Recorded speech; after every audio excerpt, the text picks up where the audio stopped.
जिस इस्लाम को हज़रत अबू बकर सिद्दीक ने फैलाया, जिस इस्लाम को फारूक आज़म ने फैलाया, जिस इस्लाम को हज़रत उस्मान गनी ने फैलाया, जिस इस्लाम को मौलाए कायनात ने फैलाया, जिस इस्लाम को तलहा और जुबैर ने फैलाया,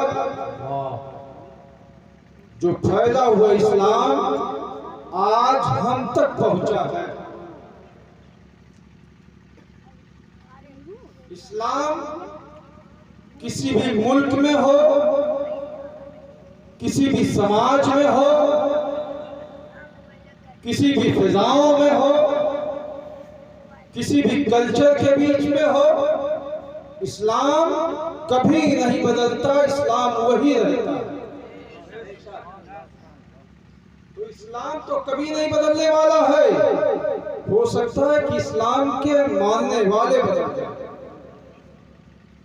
एक इस्लाम वो है जो गौसे आज़म का इस्लाम है, एक इस्लाम वो है जो अताए रसूल फिल हिंद गरीब नवाज का इस्लाम है, एक इस्लाम वो है जो महबूब इलाही का इस्लाम है, एक इस्लाम वो है जो वारिस ज़ेवा का इस्लाम है, एक इस्लाम वो है जो तारिकुस सुल्तान मखदूम अशरफ का इस्लाम है, एक इस्लाम वो है जो दातागंज हजवेरी का इस्लाम है, एक इस्लाम वो है जो सल्तनत नजमुद्दीन कुबरा का इस्लाम है, एक इस्लाम वो है जो मुजफ्फरुद्दीन बख्शी का इस्लाम है, एक इस्लाम वो है जो सैयद शरफुद्दीन यहिया मनीरी का इस्लाम है, एक इस्लाम वो है जो मखदूम सैयद जमालुल औलिया अवधी का इस्लाम है, एक इस्लाम वो है जो मखदूम अवध हज़रत मखदूम सैयद क़यामुद्दीन शाफी मक्की का इस्लाम है, एक इस्लाम वो है जो सुल्तानुल शहदा हज़रत सैयद सालार मसूद गाजी का इस्लाम है, और एक इस्लाम वो है जो अशरफ अली थानवी का इस्लाम है, एक इस्लाम वो है जो इस्माइल दहलवी का इस्लाम है, एक इस्लाम वो है जो कासिम नानोतवी का इस्लाम है। लेकिन कुर्बान जाओ मुसलमानों, अल्लाह का एहसान हुआ बंदों पर। 14वीं सदी में बरेली की सरजमीन पर मुफ्ती नकी के घराने में एक बाकरामत बच्चा पैदा हुआ जिसे हम सब इमाम इश्क व मोहब्बत सैयदी आला हज़रत इमाम अहमद रज़ा खान फाज़िल बरेलवी कहते हैं, जो ताजदार सुन्नियत है, जो इमाम आज़म का खलीफा है, जो मुजद्दिद आज़म है, जो मुहद्दिस आज़म है, जो मुफक्किर आज़म है, जो मुफ्ती आज़म है। उसने जब फैसला किया तो बता दिया कि गौसे आज़म का इस्लाम सही है या कासिम नानोतवी का इस्लाम सही है।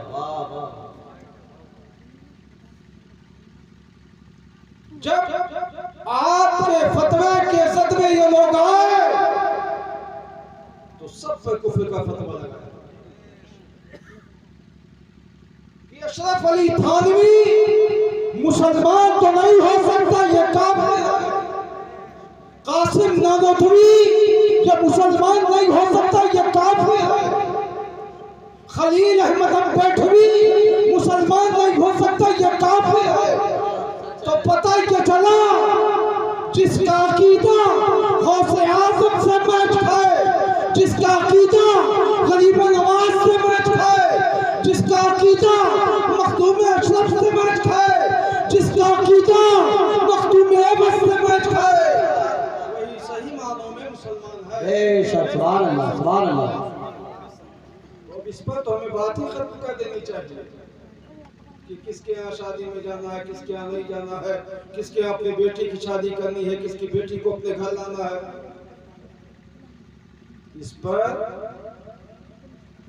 मुजद्दिद आज़म ने अपना फतवा लिख करके पूरी दुनिया के लोगों को इस तरफ मुतवज्जे कर दिया, जिसमें उलमाए हरम भी हैं जिन्होंने सरकार आला हज़रत के फतवे की तायीद किया।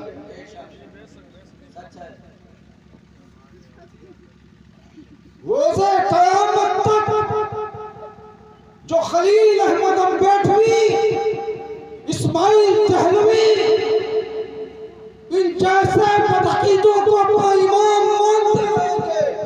वो शरीयत की नजर में न कल मुसलमान था, न आज मुसलमान है, न सुबह क़यामत तक मुसलमान है। हक है, हक है। मोमिन के साथ होता है, काफिर मुशरिक के साथ नहीं। हमें तो इस पे बात ही नहीं करनी चाहिए। दूसरी चीज,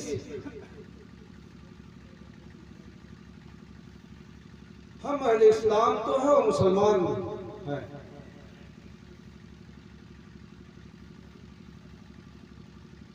लेकिन बदअमलियों की शिकार हो गया।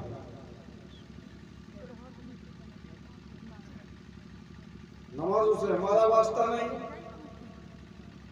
रोजों से हमारा वास्ता नहीं, शराब खाने पे हम दिखाई पड़ेंगे, जुआ खाने पे हम दिखाई पड़ेंगे,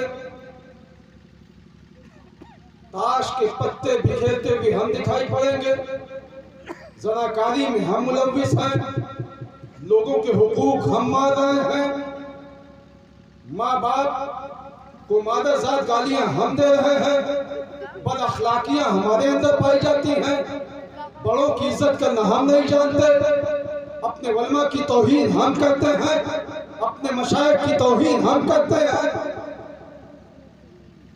न मस्जिदों के लिए हमारे दिल में अदब, न कब्रिस्तान के लिए हमारे दिल में एहतराम, न मदरसों के लिए मोहब्बत हमारे दिल में, न खानकाहों के लिए मोहब्बत हमारे दिल में। इसकी वजह क्या है कि बदअमली की बुनियाद पर हमारा दिल काला हो चुका है। जब इंसान का दिल काला हो जाता है तो वो हक को नहीं पहचान पाता, अच्छे कामों में उसका दिल नहीं लगता है, बुराइयों में उसका दिल लगता है। तो लोगों, अपने आमाले बस से तौबा करो। आज की रात अल्लाह ने तुम्हें बतौर नेमत ये रात बख्शी। इस रात में अगर तुम चाहो, अगर पहाड़ से भी ज्यादा बुलंद तुम्हारे गुनाह हो और रब की बारगाह में अपने पेशानी को झुका के उसके बारगाह में किरयावसाली करो, तो यही रात तुम्हारे गुनाहों के मग़फ़िरत के लिए काफी है। तुम्हारे गुनाह बहुत बड़े हो सकते हैं, लेकिन तेरा रब उससे भी बड़ा रहमान और रहीम है जो तेरे गुनाहों को बख्श सकता है। बेशक, सुभान अल्लाह, सुभान अल्लाह, सुभान अल्लाह। लेकिन इस रात की जो तौबा हो वो हकीकी तौबा हो, ये नहीं कि जिन गुनाहों से आप तौबा किया कल फिर वही गुनाह करते। इसको तौबा नहीं कहा जाता, इसको धोखा देना कहेंगे, इसको दगाबाजी कहेंगे।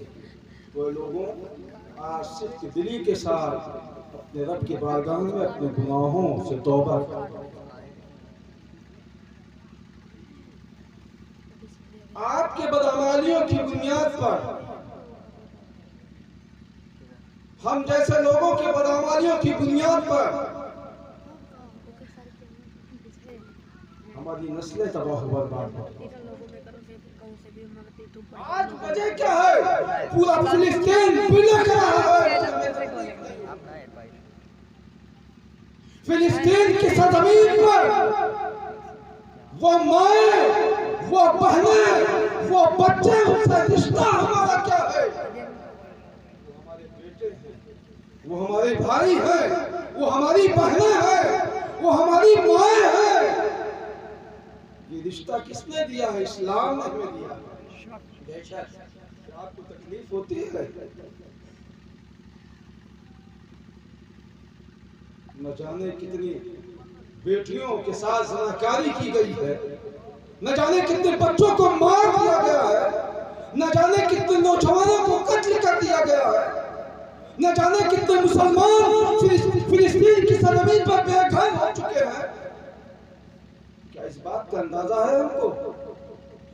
नहीं हो सकता मुसलमानों, क्योंकि अब तो हमारे पास दिल भी नहीं है, और दिल है तो इतना सियाह हो चुका है, न इस्लाम के लिए मोहब्बत है, न अहले इस्लाम के लिए मोहब्बत है, न इबादत खानों के लिए मोहब्बत है। मुसलमानों, ये रात उसी लिए बनाई गई है कि अपने काले दिल को साफ कर लो आप।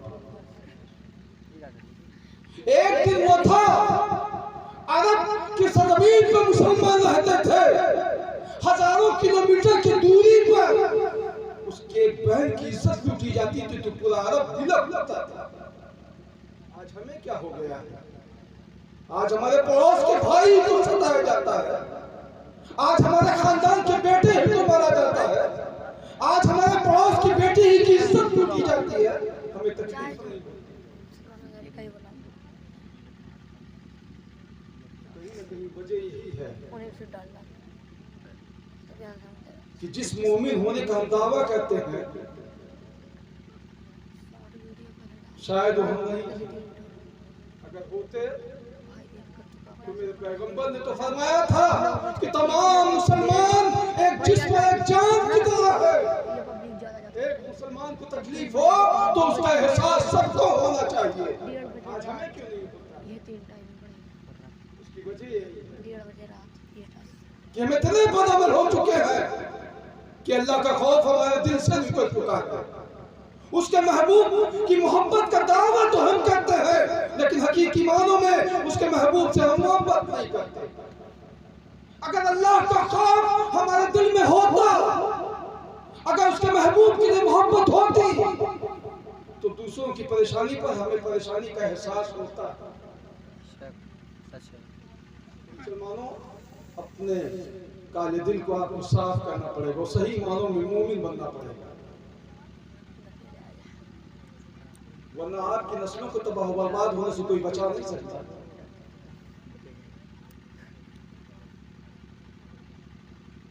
जो जिंदगी आप गुजार रहे हो, क्या इससे बदतरीन जिंदगी आपने देखा है? आप अपने मन मुआफी की इबादत भी नहीं कर सकते,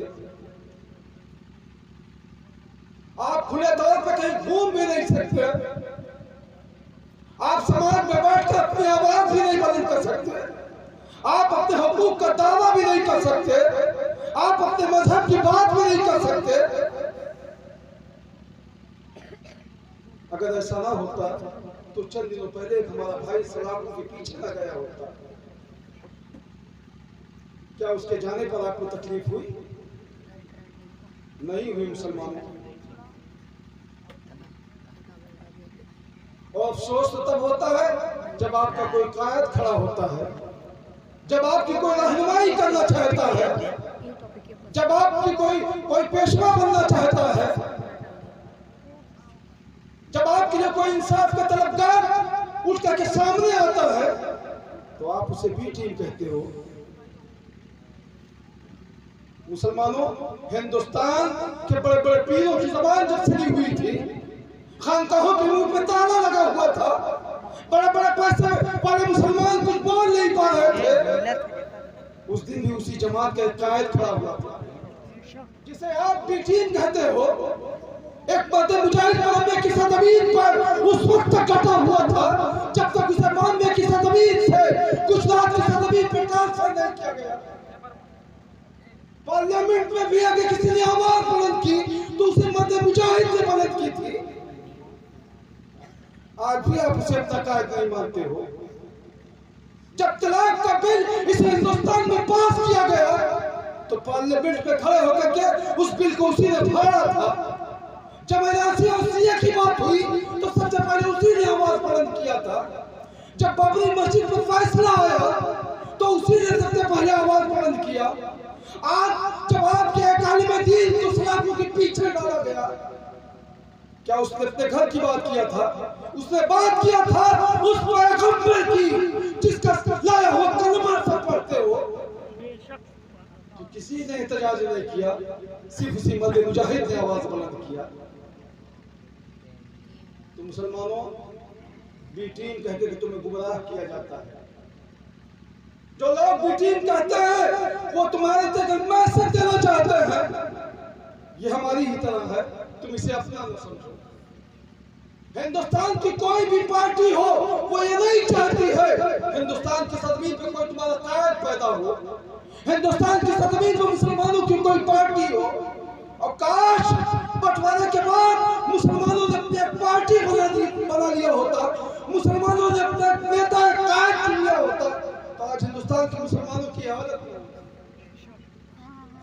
आज हर कौन ने अपने कैद चुन लिया है।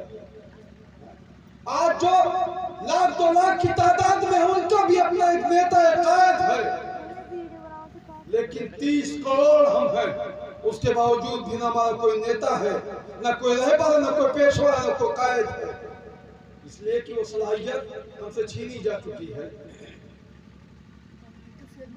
आजादी से पहले जिन मुसलमानों ने पूरे हिंदुस्तान पर हुकूमत किया था, उन्होंने दूसरे की गुलामी का पट्टा अपने गले में डाल लिया। आजादी हिंदुस्तान के बाद दूसरों को अपना कायद मान लिया, लेकिन अपना एक कायद न बना सके। अगर आज इस हिंदुस्तान की सरजमीन पर तुम्हारा कायद होता, न तुम्हारी मस्जिदें शहीद की जाती, न तुम्हारे घरों को तोड़ा जाता, न तुम्हें मारा जाता, न तुम्हारी बहनों की इज्जतें लूटी जाती, न ये कहा जाता इस मस्जिद को भी हम लेंगे, इस मस्जिद को भी हम लेंगे, इस किले को भी हम लेंगे। ऐसी बातें नहीं होती। वजह ये है इस हिंदुस्तान में तुम्हारी कोई आवाज नहीं बुलंद करने वाला है। तो मुसलमानों, अभी कुछ नहीं बिगड़ा है, आपको गौर व फिक्र करना होगा इस बात पर। और याद रखो, किसी भी पार्टी के नेता को अपना नेता मान लो, आपका फायदा तो हो सकता है, लेकिन आपके दीन और आपके कौम को उस पार्टी से कोई फायदा नहीं होने वाला है। इस बात को आप तस्लीम कर लो। ऐसे हिंदुस्तान की सरजमीन पर एक नहीं हजारों की तादाद में मुसलमान जीत करके पार्लियामेंट तक गए हैं।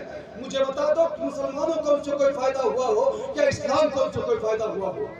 नहीं होगा मुसलमानों, इसलिए कि हम मुसलमानों को जीत करके पार्लियामेंट भेजते हैं जो किसी पार्टी का नेता होता है। कोई अपने पार्टी से उठ करके बात नहीं कर सकता है। तुम्हारी बात, कौम की बात, इस्लाम की बात, मस्जिद की हिफाजत की बात तब होगी जब आपकी पार्टी भी हो और आप ही का नेता हो।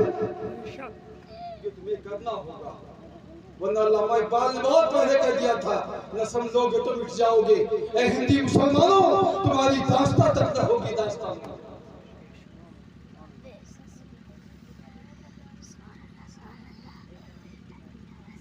मुसलमानों, हमारे बदअमलियों से ये कौम तबाह बर्बादी के दहाने पे चली है, आपको एहसास नहीं होगा। 2009 से लेकर के 2022 तक जानते हो कि आपकी कितनी बहनें मुर्तद हुई है इस हिंदुस्तान में? पूरी रात आप यूट्यूब देखते हो, शायद ऐसे बहुत से वीडियो आपकी नजरों से गुजरे हो। 100 बहनें नहीं, 200 बहनें नहीं, 500 बहनें नहीं, हजारों बहनें नहीं, 22,000 इस्लाम की बेटियां इस हिंदुस्तान की सरजमीन पर मुर्तद हो चुकी है, जिन्होंने इस्लाम का दामन छोड़ दिया है, जिन्होंने मुसलमान होने के बावजूद नॉन मुस्लिमों से शादी कर लिया है, लव मैरिज कर लिया है। ऐसा क्यों हुआ मुसलमान? जानते हो, वो मुसलमान तो थी, मुसलमान घर में पैदा भी हुई थी, उसका बाप भी मुसलमान था, उसकी माँ भी मुसलमान थी, उसके भाई भी मुसलमान थे, लेकिन अफसोस की बात है घर तो मुसलमान का था, लेकिन कल्चर मुसलमानों जैसा नहीं था। उस घर में शरीयत नहीं थी, उस घर में पैगंबर इस्लाम पर बात करने वाला कोई नहीं था, उस घर में सीरत रसूल पर बात करने वाला कोई नहीं था, उस घर में कोई ऐसा नहीं था जिसमें कलमा याद हो, कोई ऐसा नहीं था जो कुरान पढ़ना जानता हो, कोई ऐसा नहीं था जो शरीयत के मसाइल बता सके। यही वजह है कि वो बच्चियां आसानी के साथ दूसरे मजहब में कन्वर्ट हो गई। इसलिए कहता हूं मुसलमानों, अगर अपनी नस्लों को आप बचाना चाहते हो तो आपको मुसलमान होने के साथ साथ अपने घरेलू माहौल को भी शरीयत के रंग ढंग में रंगना होगा। अपने घर में कुछ ऐसे बच्चों और बच्चियों को पढ़ाना होगा जिनके पास शरीयत की तालीम हो, जिन्हें नमाज पढ़ने का तरीका भी आता हो, जिन्हें रोजा रखने का तरीका भी आता हो, जिन्हें शरीयत के मसाइल भी आते हो, जिस पैगंबर का कलमा पढ़ते हो उस पैगंबर की सीरत भी उन्हें आती हो, कुरान और हदीस के अहकामात भी उन्हें मालूम हो, तब आपकी नस्लें बच सकती हैं। आप दौलत कमाओ, खूब दौलत कमाओ। मैं तो चाहता हूं कि मुसलमान इतनी दौलत कमाए, इतनी दौलत कमाए कि वो मुताज न हो। लेकिन मुसलमानों, अगर अल्लाह ने आपको दौलत दिया है तो इस बात का हक कर लो कि हम बिल्डिंग बाद में बनाएंगे, महंगी गाड़ियां बाद में लेंगे, लेकिन पहले अपने बच्चों को पढ़ाएंगे। सिर्फ 10 साल के लिए फैसला कर लो कि हम लिबास सस्ता पहनेंगे, खाना सस्ता खाएंगे, महंगी गाड़ियों में न चल करके आम गाड़ियों में हम सफर कर लेंगे, लेकिन 10 साल तक सिर्फ अपने बच्चों को हम पढ़ाएंगे। याद रखो मुसलमानों, आने वाली नस्लें आपकी समझ आएंगी। 10 साल तक अगर आपने सिर्फ तालीम पर जोर दे दिया तो यही बच्चे डॉक्टर होंगे, यही बच्चे इंजीनियर होंगे, यही बच्चे फिलोसोफर होंगे, यही बच्चे आलिम होंगे, यही बच्चे मुफ्ती होंगे, यही बच्चे हाफिज कुरान होंगे। करना होगा। दौलत की बुनियाद पर आप दुनिया नहीं जी सकते हो। अगर इस हिंदुस्तान में अपने हुकूक को हासिल करना चाहते हो और गैरों से अपनी बात मनवाना चाहते हो, दौलत से नहीं मनवा सकते, अपने इल्म से मनवा सकते। इल्म ही से कलम में वो ताकत आती है जो बिलभौत की सरजमीन पर बैठ कर तो लिखा जाता है, लेकिन दिल्ली तक उसकी आवाज सुनाई पड़ती है। मुसलमानों, मुझे मालूम है आप प्राइम मिनिस्टर तो नहीं हो सकते, आप किसी सूबे के मुख्यमंत्री तो नहीं हो सकते, लेकिन इस हिंदुस्तान की ज़मीन पर कुछ ऐसी कुर्सियां हैं जो इल्म की बुनियाद पर आप हासिल कर सकते हो। आप इल्म की बुनियाद पर सदर जमहूरिया बन सकते हो। इस हिंदुस्तान की जो एक अजीम कुर्सी है, आप चीफ ऑफ जस्टिस बन सकते हो। बहुत बड़ा मौका है ये। अगर आप चाहो तो इस कुर्सी पे बैठकर उम्मत की तकदीर बदल सकते हैं। आज अगर उन कुर्सियों पे हम जैसे लोग बैठे होते तो वो फैसला ना था जो चंद दिनों पहले सुनाया गया था। मुसलमानों, इन कुर्सियों को आपको खुद करना होगा। इल्म की बात तो उससे की जाए यार जिसका इल्म से कभी रिश्ता और नाता न रहा हो। हम खुशनसीब मुसलमान हैं और जिस पैगंबर का कलमा पढ़ते हैं उस पैगंबर पर जिस वही का नुज़ूल हुआ है, पहली वही का, वो इक़रा की आयत, कुरान की पहली आयत है। रब फरमाता है पढ़ो।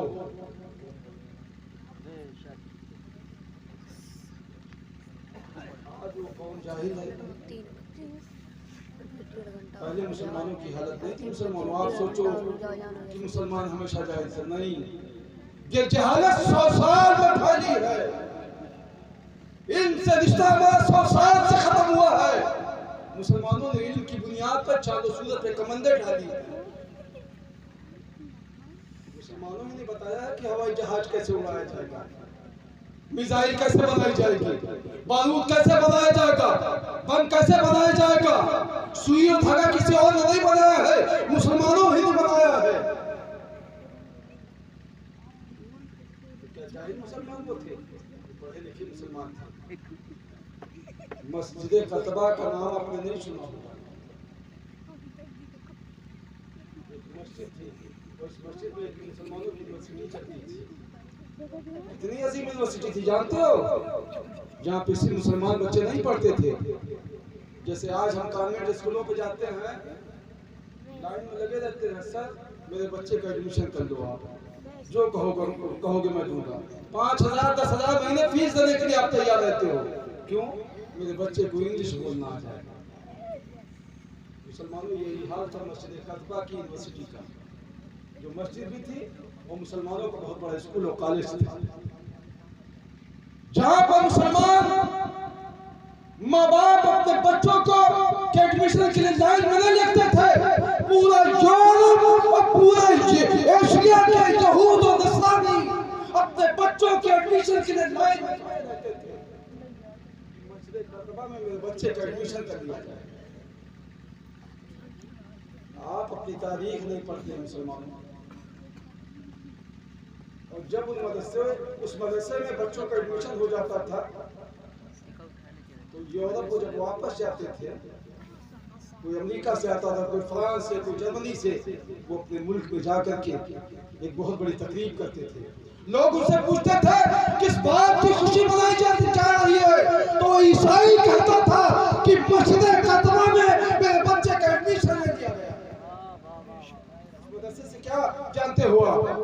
उस मदरसे से हाफिज पढ़ाए जा निकाले जाते थे, सिर्फ आलिम बनाए जाते थे, सिर्फ मुफ्ती बनाए जाते थे, सिर्फ मुहद्दिस बनाए जाते थे। नहीं मुसलमानों, वही हाफिज भी होता था, वही डॉक्टर भी होता था, वही आलिम होता था, वही इंजीनियर होता था, वही मुफ्ती होता था, वही फिलासफर भी होता था, वही हाफिज होता था, वही डॉक्टर भी होता था।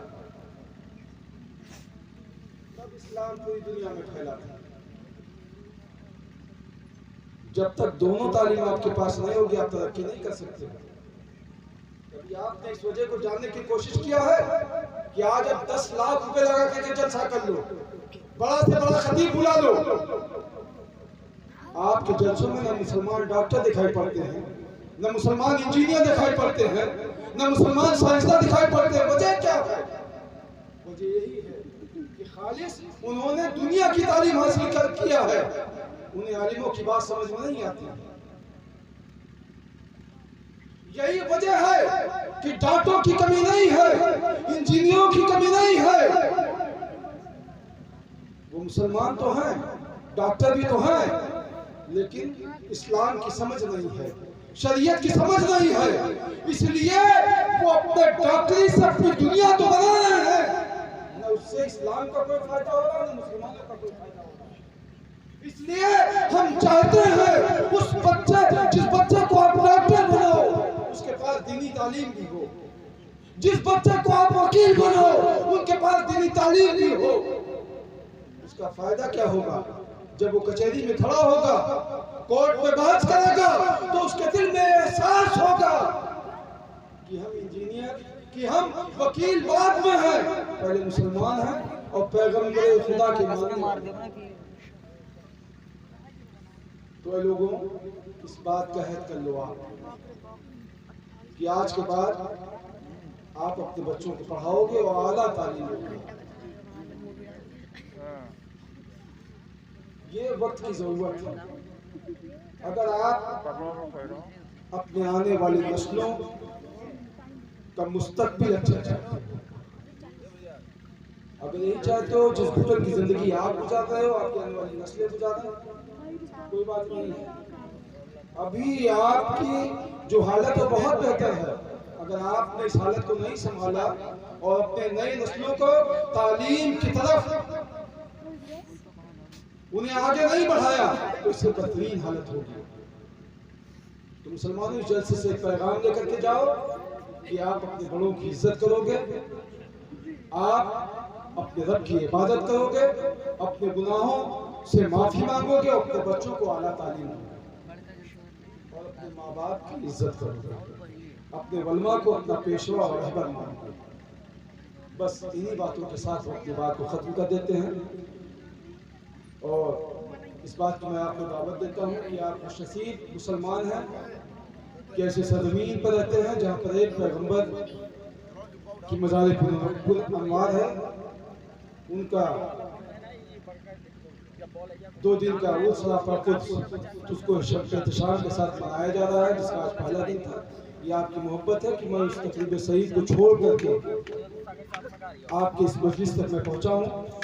और मैं इस बात की आपको दावत देता हूँ कि आप बड़ी तादाद में कल टाइम निकाल करके कल दिन में 10 बजे आस्ताने हज़रत तशीस अलैहिस्सलाम में पहुँचे, जहाँ पर नातिया मुशाहिदा, जलसे मिलादुन नबी, लंगर रसूल और कुल शरीफ की महफिल में शिरकत करें और बड़े खुशनसीब वो लोग होंगे जो पैगंबर को उसमें तशरीफ लाएंगे। मेरा अकीदा या ईमान है दुआएं आपकी कहीं कबूल हो या ना हो, लेकिन एक पैगंबर की बारगाह में खड़े होकर के जो दुआ किया जाए अल्लाह तबारक व तआला उस दुआ को जरूर कबूल करता है। बस इन्हीं बातों के साथ वक्त की बात को खत्म करते हैं। अल्लाह तबारक व तआला की बारगाह में दुआ करते हैं कि परवरदिगार आलम आप सबको